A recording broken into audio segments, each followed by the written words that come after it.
Fl-episodju tal-lum nerġgħu naqbdu l-vapur, nerħula Għawdex u ngħidu kelma mal-mistiedna ta' din il-ġimgħa, Audrey Bartolo. Audrey fost ħafna ħwejjeġ oħra taħdem bħala gwida għal tours ta' kull xorta, professjoni li minn dejjem kellha passjoni li tħaddan. Inni issa għal dawn l-aħħar 17-il sena naħdem bħala gwida turistika fuq bażi freelance, jien naħdem ma' aġenziji differenti f'Malta u anke f'Għawdex li għandhom ovvjament il-kuntatt tiegħi u meta jkollhom bżonn jikkuntattjawni, ovvjament skont il-lingwa. Kulħadd ikollu dawk il-lingwi li forsi jħossu iktar komdu jiggwida bihom. Jiena nigwida bil-Malti, Ingliż, Taljan u Spanjol. L-isfond tiegħi akademiku huwa wieħed pjuttost vast. Huwa wieħed terzjarju u nispeċjalizza wkoll fi studji barokki, peress li huwa kors li kont ħadd l-università apparti biex jien inkun nista' nispeċjalizza forsi b'mod iktar aħjar anke fis-settur tiegħi li għandu x'jaqsam mal-gwida turistika. Apparti t-tours ngħidilhom jiena klassiċi tal-Belt, tat-Tlet Bliet, tal-Imdina u ta' Għawdex jien nispeċjalizza wkoll fil-movie tours, anke għaliex ħadd sehem f'ħafna minn dawn il-produzzjonijiet li nħadmu hawn Malta. Huwa kamp li huwa tista' tgħid tal-qalbi immens, nispeċjalizza anke fil-Game of Thrones tours. Fil-fatt huma ħafna t-turisti li jiġu hawn Malta biex jaraw dawn il-postijiet fejn diversi produzzjonijiet inkunu nħadmu. X'kien li ħajjarni biex naqbad din il-linja. Tista' tgħid li ġiet pjuttost naturali minn meta kont għadni żgħira jiena kont naffaxxina ruħi bl-istorja sabiħa ta' Malta. Missieri kien għamel żmien ukoll manager ta' lukanda ewlenija u f'Għawdex, allura kienet xi ħaġa illi minn dejjem kienet taffaxxinani. Niftakar ommi u missieri kienu joħduna ħafna f'dawn il-postijiet storiċi, il-Belt, l-Imdina, kont nara l-gwidi. Kont nara wkoll il-klijenti tagħhom qegħdin jisimgħu b'ċertu attenzjoni dak kollu li l-gwida tkun qed tgħid u jiena qed dan ix-xogħol nixtieq nagħmel. Allura kienet xi ħaġa pjuttost naturali li nieħu dan il-pass biex naqbad din il-karriera. Dan huwa xogħol li jtini sodisfazzjon kbir għaliex niltaqa' ma' nies differenti minn pajjiżi differenti, minn kulturi differenti, anke b'mentalitajiet differenti, illi jaraw l-istorja ta' Malta, mhux biss l-istorja, imma dak kollu li huwa relatat ma' Malta, dak kollu li għamilna Maltin permezz tal-kliem, permezz tal-kummentarju, permezz ta' dak kollu li jien inkun qed ngħaddilhom. Allura huwa xogħol li jaffaxxinani immens li jiena l-gwida turistika tħalli marka fuq il-klijenti tagħha. Il-ħiliet għandhom ikunu ħafna f'dan il-qasam, komunikazzjoni tajba li bniedem il-gwida tkun soċevoli immens ma' dak li jkun, ħatiltaqa' xi drabi ma' nies fejn forsi ma tkunx taf qiegħda magħhom jew fejn qiegħed magħhom, dawn huma affarijiet li jistgħu jiġru. Però importanti ħafna illi ikun hemm dik it-tip ta' komunikazzjoni u li inti tpoġġi lilek innifsek fis-sitwazzjoni ta' dak li jkun. Dik hija xi ħaġa importanti immens. Jekk intom nies soċevoli, jekk intom nies illi tħobbu tagħmluha man-nies, persuni li għandkom għal qalbkom ukoll il-lingwi, dak kollu li għamilna Maltin, li tħossu dak iċ-ċertu unur imma li jintkom Maltin, għax fl-aħħar mill-aħħar aħna kollha ambaxxaturi ta' Malta. Hija professjoni pjuttost responsabbli għax dak li jkun qed jara dak kollu li huwa Malti permezz tal-kummentarju, permezz tal-kliem illi qed tuża inti, allura qed ikun hemm ċertu tip ta' dettall, eċetera. Jekk intkom għandkom għal qalbkom dawn l-affarijiet, dawn il-kwalitajiet, din hija l-linja tagħkom. Huwa xogħol li jtikom ħafna u ħafna sodisfazzjon illi se jimlilkom qalbkom b'ħafna ferħ għax dik hija naħseb ir-raġuni għala ħafna minna jiena inkluża sħabi, l-kollegi tiegħi għażilna din il-professjoni għax inħobbu lil Malta u nħobbu dak kollu li għamilna Maltin, li jiddistingwina mill-kumplament tal-pajjiżi l-oħra.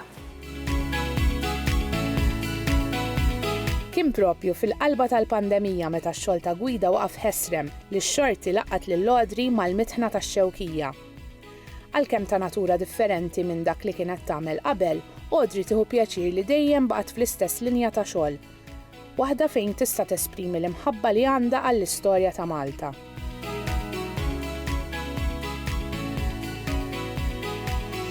Bdejt naħdem hawnhekk fil-mitħna tax-Xewkija peress li fl-2020 ġejna milquta mill-pandemija tal-COVID-19 u sena wara kont ġejt ikkuntattjata mill-Ministeru għal-Għawdex kienu saqsewni jekk xtaqtx naħdem bħala gwida nagħti 4 tours hawnhekk ġo dan il-post meravigliuż li kien ir-restawrat grazzi għal fondi Ewropej, 80% tal-fondi Ewropej fil-fatt ġew allokati għal dan il-proġett.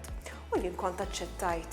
Ftit jiem wara kienu reġgħu ikkuntattjawni, qalu li ejja ħalli nagħmlulek interview. U jiena għedtilhom interview biex nagħmel tour. Qalu li għaliex ħajkun xogħol full time.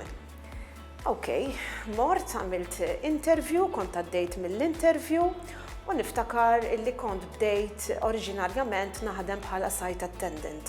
Wara xarejn il-Ministeru għal-Għawdex, peress il-mitħna taqa' taħt il-Ministeru għal-Għawdex, kienu reġgħu ikkuntattjawni u staqsewni jekk xtaqx nieħu ir-rol ta' administrator, ta' site administrator, amministratriċi. U bdejt naħdem bħala site administrator hawnhekk ukoll, ġifieri qed nipprova issa nikkombina ż-żewġ xogħlijiet flimkien.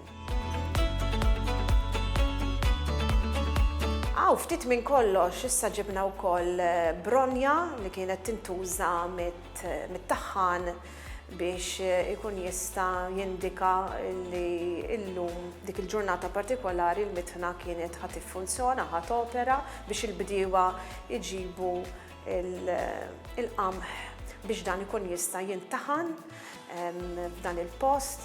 Ikollna wkoll diversi exhibitions biex hekk nkunu nistgħu nattiraw iktar u iktar klijenti. Huwa post free of charge u għalkemm huwa post fejn m'għandek l-ebda ħlas involut peress li huwa free of charge għal kulħadd, xorta waħda però rridu li fl-aħħar tas-sena jiġu ammont konsiderevoli, ammont partikolari ta' nies. Allura nippruvaw kemm jista' jkun norganizzaw attivitajiet differenti, anke lectures differenti. Bħalissa pereżempju ġewwa l-Mitħna tax-Xewkija għandna eżibizzjoni interessanti fuq bolol antiki ta' Malta u kartolini antiki ta' Malta biex bekk nattiraw iktar u iktar viżitaturi. Sfortunatament fl-1886 inħakmet minn nirien, fil-fatt minn makkinarju ma tfadal assolutament xejn, kellna nagħmlu rikostruzzjoni tal-makkinarju, rikostruzzjoni perfetta tal-makkinarju li kien hemm qabel.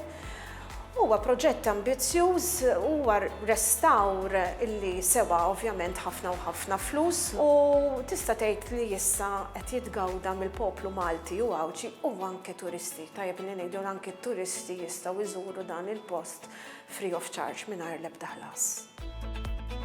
Lilin mill-qasam tat-turiżmu, Audrey għandha wkoll passjoni speċjali għall-mużika, kemm dik tradizzjonali u kemm dik b'xeħta aktar moderna.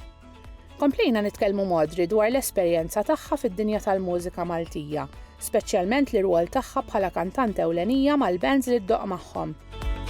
Jiena apparti li jiena naħdem bħala gwida turistika kif ukoll amministratriċi f'dan is-sit il-Mitħna tax-Xewkija, jiena wkoll membru tal-grupp folkloristiku Kantera ukoll Taverna, propjament Taverna Folk Band, li jispeċjalizza iktar fuq mużika tradizzjonali folkloristika Maltija.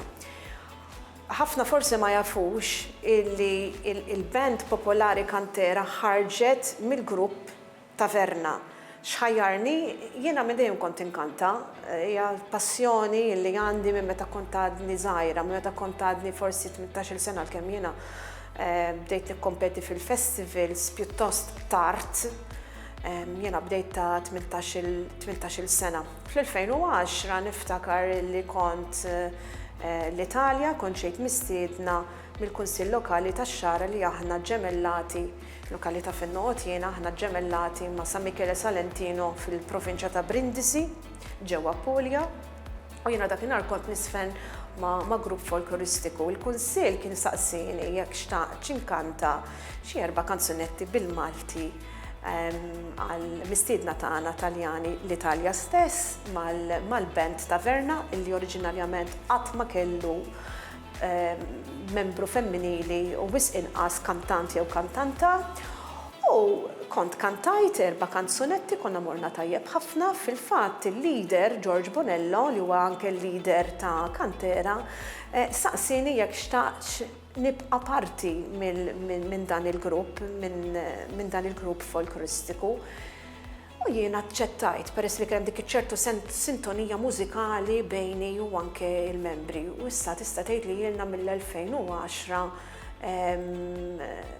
bħala parti jiena mill-grupp Taverna. Fl-2020 imbagħad waqt il-Covid nibdet l-idea ta' Kantera fuq iktar stil modern folk. Ma jiena iktar nidher mal-grupp Taverna mill-grupp Kantera. Ma' grupp ta' Kantera ġeneralment inkun backing vocalist, ninstema' però ma nidirx. Lill-Audrey tista' tgħid dak kollu li hu Malti jaffaxxina minn kull aspett, kif jidher biċ-ċar mid-diversi kpiepel li tilbes. Issa li ħadna idea tal-varjetà professjonali li tħaddan Audrey, fl-episodju li jmiss insiru nafu ftit aktar dwar il-ħajja mlewna ta' mistiedna ġdida. Narawkom.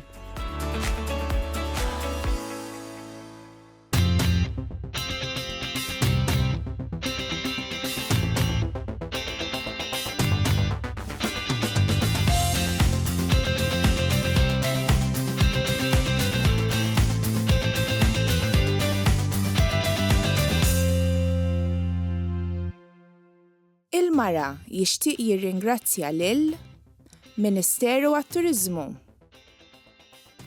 lil Malta Tourism Authority u l-Institute of Tourism Studies.